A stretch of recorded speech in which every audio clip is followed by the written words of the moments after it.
Oh, so today we're talking about the High Priestess, card number 2. I always feel this card very deeply when it comes up in a reading. Usually it hints to you being able to use your intuition to discover something or to solve a particular problem. The High Priestess represents the kind of information that is known to the few, but not the many. It could signal a mysterious woman, depending on other factors, other cards. It could just depict that energy kind of coming into you so that you can body it, so that you can seek deeper meanings. She's also considered to be the doorkeeper to the secrets of the universe. Essentially, she knows something you don't know yet, with emphasis on the word yet, because she's here to give you that energy, give you that power to be able to seek out the knowledge that you need. So I'm going to take out the High Priestess card from my Afro-Brazilian deck. This is the African-American deck.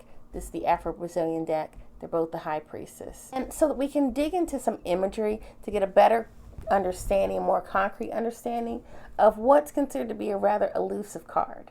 So in the African-American tarot deck, the High Priestess is depicted as Monona.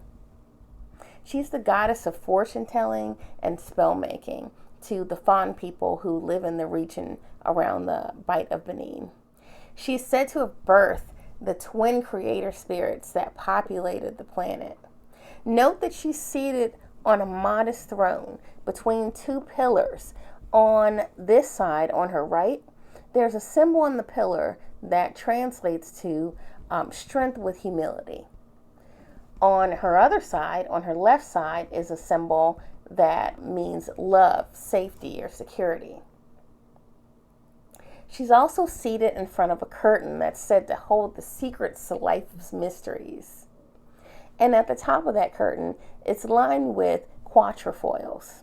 Now, quatrefoils are a very old symbol. You'll see them currently on churches or tombs or temples, but they go back as far as Mayan civilization.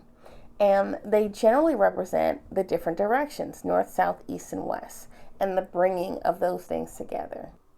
Note that the High Priestess embodies both sides, but she's kind of leaned slightly towards the strength with humility side, meaning the High Priestess is receptive, she takes it in, she's tuned in, but she's not easy.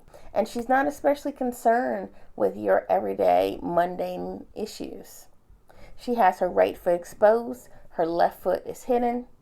There's a broken sword before her to remind you of what happens when people try to come at her with too much force.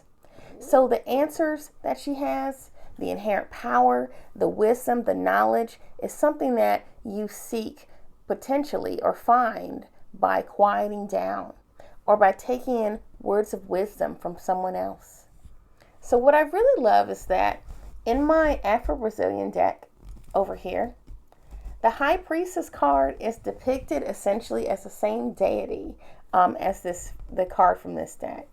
Except this one's in the context of the Yoruba people, where she's considered to be like the supreme mother of the cosmos. She's a rainmaker. She's making rain right now, which relates back to this deck where you have the quatrefoils, which are often associated with water rituals. I just think it's great that both decks reference the Fon people's traditional folk religions. It was, many may not know, but it was the Fon people, it was their Dahomey Amazons who served as the inspiration for the Dora Milaje in the Black Panther superhero movie. If you've never seen the film, just know the Dora Milaje were a badass crew of all-female warriors, but they were wise and they were thoughtful, much like the High Priestess. Just for reference, and for those of you who may be trying to cross over from more traditional decks, the Rider-Waite deck also depicts the High Priestess as holding a scroll and sitting on a modest throne, except her scroll is the Jewish Torah. She's in front of a mysterious curtain as well. Hers is decorated with pomegranates. She also sits between two pillars that represent the north and the south pillars that sit at the entrance of Solomon's temple in ancient Israel. The High Priestess is such a mysterious card that it's often a good idea to draw a clarifier to see if you can get a better peek around that curtain, see if she'll let you in, see if your spirit and mind are calm enough and in tune enough to find out the information that she has in store for you.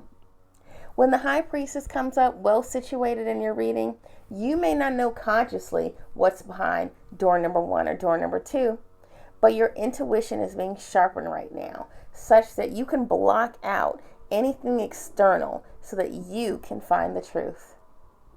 That's all for today on the High Priestess. Thanks so much.